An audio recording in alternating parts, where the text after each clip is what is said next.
Buenos noches, sports fans. This is Patrick Lujan from Mighty Purple here in Agana with our next segment of Sports Speak. We have an exciting program for you tonight. We have two awesome female athletes coming to you, Manami Ijima and Regine Taitague. You don't want to miss that. But first, we have a couple of shout-outs. We'd like to say thank you to the Palau Boxing Federation for taking care of me, Hoist Gracie, John Tuck. Last week, it was a wonderful time in Palau, spreading the good love of Gracie Jiu-Jitsu down there, as well as a shout-out to the tennis champions from high school, St. John's, Derek Okuhama, and Academy's Tara Usita Lee.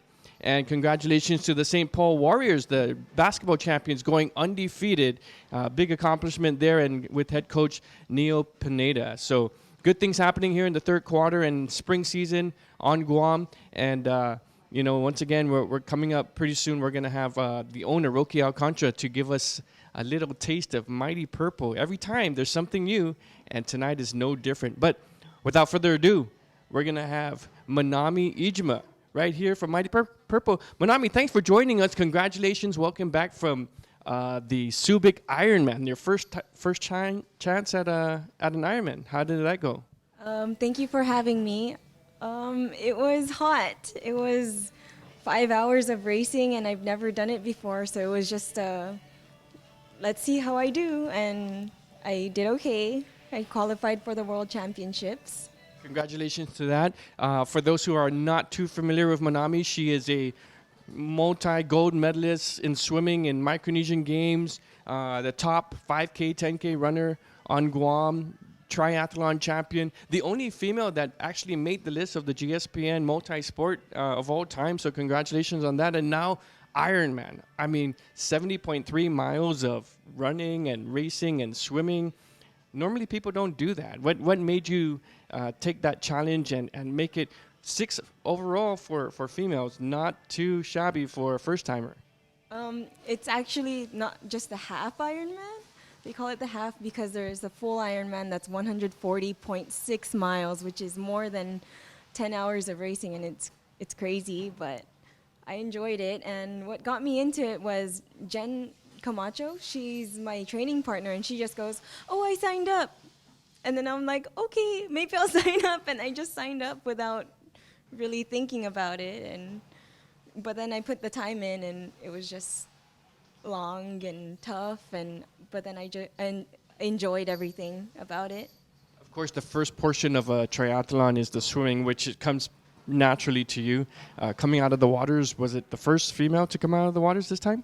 I was the first female age grouper, and I was the third female overall behind 2 pros. I beat some of the pros out of the waters, and I was just like, oh my gosh, I'm actually doing this. That's awesome. Okay, and then after that, it's a 1.2 mile swim, and then the bike ride, 56 miles in the hot Philippine sun. How did that go? It was hot, but I didn't really notice it because you feel the wind, but it was just crazy long. I took 2 hours and 47 minutes on my bike, and it was on the highway in Subic Bay, and it was bumpy and smooth at the same time, and I was just worried about any mechanical issues or not hydrating enough. Your back hurt after 2.5 hours on the bike? Actually, not really, because you're kind of fidgeting, you're kind of up there, you're kind of in the arrow position, and I cramped on my legs.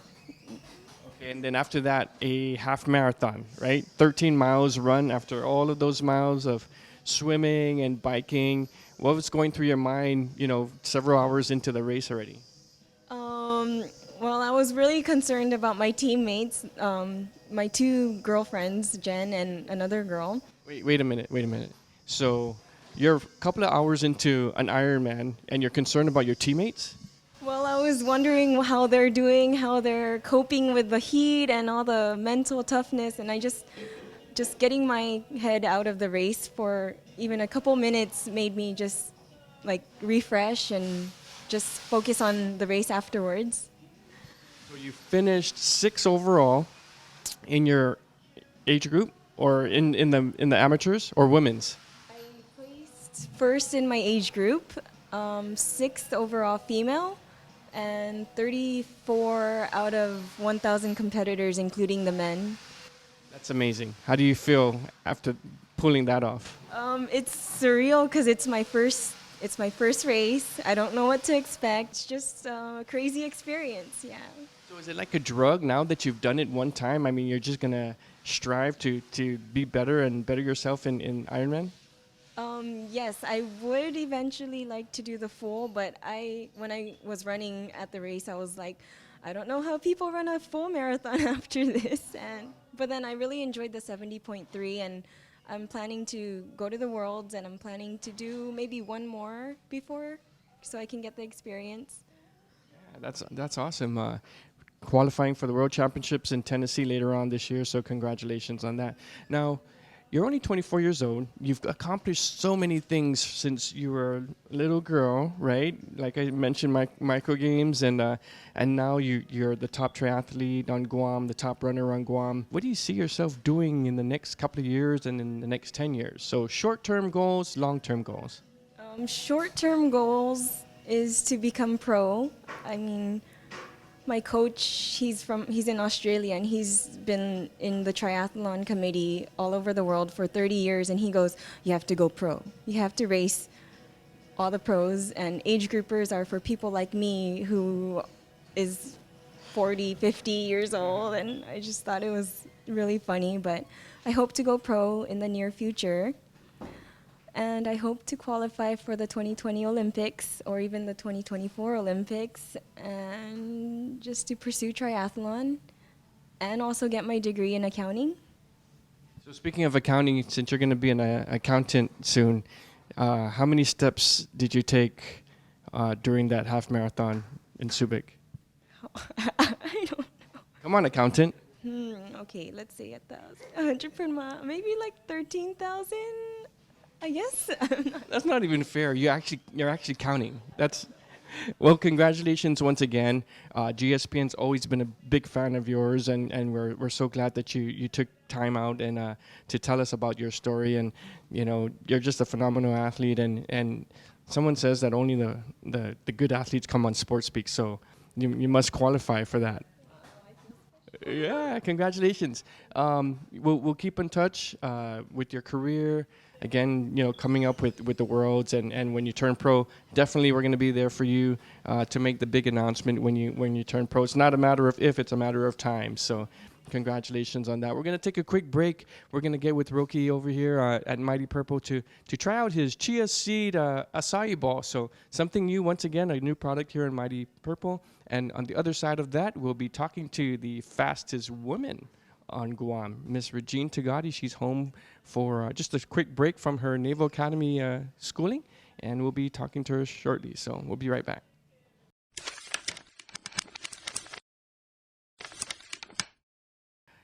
All right, ladies and gentlemen, we're back here in the back table, the secret table with Roki Alcantara once again with another good, I don't know, we're doing something even more special as we've done in the past. Liheng fruit lemonade.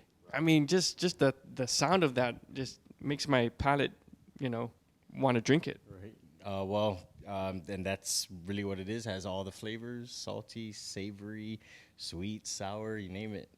So again, fresh fruit, Liheng powder, base lemonade, stirred up, hot day, good to go. Yeah, Guam people, we just love our liheng, right? So, oh man, look at that. Just the look of it. Can I give it a try or? All right. So you talk and I'll try this. What else do we have here? Okay, so we also wanted to incorporate another healthy alternative down here at Mighty Purple Cafe. So we decided to run with the chia seeds pudding, right? We do overnight chia seeds, mix it with our ingredients, right? Give it a little bit of a flavor.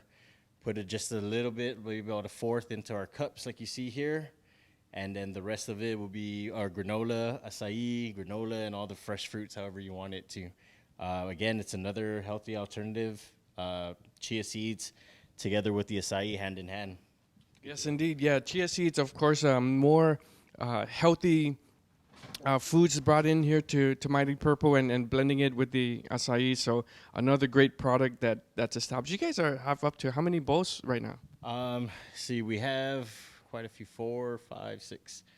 We have about 6 bowls now. to include the Mighty Pattaya Bowl that we'll probably do in another time. But we also too, I mean, customize your bowl. You know, if there's something that we put together that you don't want and you want to change it up. Some people don't like strawberries but like mango. Hey, we got it. We'll do it for you. That's awesome. You can even build your own ball here at Mighty Purple. But going back to this Liheng lemonade, it's really, really good. It's a nice blend. None of the ingredients overdo the each other. So, and then the chopped up fruits at the bottom is just perfect to get it out of the straw. So another great product here. Also, too, I mean, this is a mango fruit Liheng lemonade. You can get any fruit if you want to. As like I said, as long as we have it, we can do it. Another favorite, it would be the pineapple Liheng lemonade. You know, it's something we don't really think about having around the house or somewhere. So hey, come on down to Mighty Purple Cafe and try our new items. You know, we're trying to keep you guys enticed out there and keep you guys on that healthy track to healthy lifestyle. Most definitely, Roque Alcantara here down at Mighty Purple, always supporting local sports, supporting us at GSPN. And boy, whenever you walk in here, the lines are long. So, you know, just you're going to have to get used to that, but that's a good sign. And that it definitely means that there's some good stuff here at Mighty Purple. So thanks again. We're going to take a short break. When we come back, the fastest lady on Guam, Regine Taitague, right after this.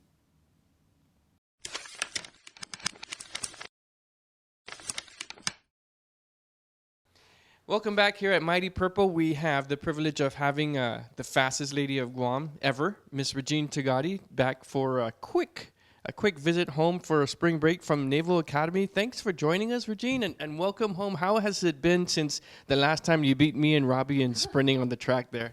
Well, it's pretty rough at school. It's really challenging, but I'm trying to make the best out of it. So, almost a year into your first year at the Naval Academy, what was your first steps going in and, you know, getting yelled at and all that stuff? How was that for you? Well, yeah, like I said, it was challenging. It's a huge adjustment, not only like, you know, from high school to college and from Guam to being on the East Coast. Just like civilian lifestyle to military is rough. Are you handling it well, or are you going to stick it out? Well, I'm doing a lot better than first semester, so that's a good thing. Well, I guess it's natural for everyone, and they're just trying to break you down first and make you become a lot stronger individual. You continue to sprint in the first part of your first year of Naval Academy, continuing to be a very successful sprinter. Have they added to your knowledge of sprinting over there so far, or you're just taking everything that you've got from what you've learned here? Well, it was a new thing to learn how to run indoors because I've never been on an indoor track before. So that was another new thing that I had to adjust to. But other than that, most of the things that I use in track in college was what I learned from my coaches back here. Take us through a typical day of a Naval Academy cadet. Well, we wake up in the morning. I don't need to do morning workouts with my company or anything, so I get to sleep in until 6:20. We wake up for morning quarters formation and formations at 7, a mandatory breakfast, and then right after that I go straight to my first period all the way through 4th, and then we got lunch. We have lunch formation, and then 2 more periods, and then practice right after. And then after that, that's when I usually have time for myself to take my time to get ready, shower, do homework, study for all the plebe stuff I have to do, and then that's pretty much it. You mentioned earlier that you kind of decided what you're going to major in. Can you share that with us? I declared my major in operations research. It was kind of a hard decision because I was kind of torn between that and cyber. Golly, I mean, some kids still don't even know what they're gonna do in college or whatever, and then you've got your mindset on that. So good on you on that. What does the next couple of years have entailed for you at the academy, and also your dreams of making the Olympic team again? Well, for the academy, I'm just glad to finish my first year as a plebe because the dynamics totally change once I'm considered an upperclassman and not a plebe anymore. So I'll be able to focus a lot more in school on my academics and on track more than I am now. That, and I'm also excited to explore the different service selections. So later on, I can make the decision. How about from the sprinting standpoint? I get to focus more on track after plebe year, which I'm looking forward to because right now it's kind of like really rough trying to balance like being a plebe, doing the academics, and college track. So it's kind of a hassle right now. But I mean, I still feel like I'm progressing well, a little bit. So hopefully I can get even better in the upcoming years. Well, congratulations again and making it into the Naval Academy. We've been following your career for quite some time, breaking the record on the 100, 200, the 400 on the first attempt. My goodness, that's not even fair. Well, congratulations on that. GSPN will always be, supporting you and following your career. And the best of luck for the next 3 years and getting that commission at the Naval Academy. So thanks for joining us. This is Regine Taitague, ladies and gentlemen. Quick break for spring break here on Guam. She's back to the Naval Academy in a couple of days, and we're so glad that she took some time out to spend with us here at GSPN. So on behalf of Manami Ijima and Regine Taitague, two outstanding female athletes here on Guam, two of the fastest both in the water and on land. It's just a great pleasure for both of them to join us here at Mighty Purple. So on behalf of Robbie, Roki, and myself, thank you for joining us, and good night.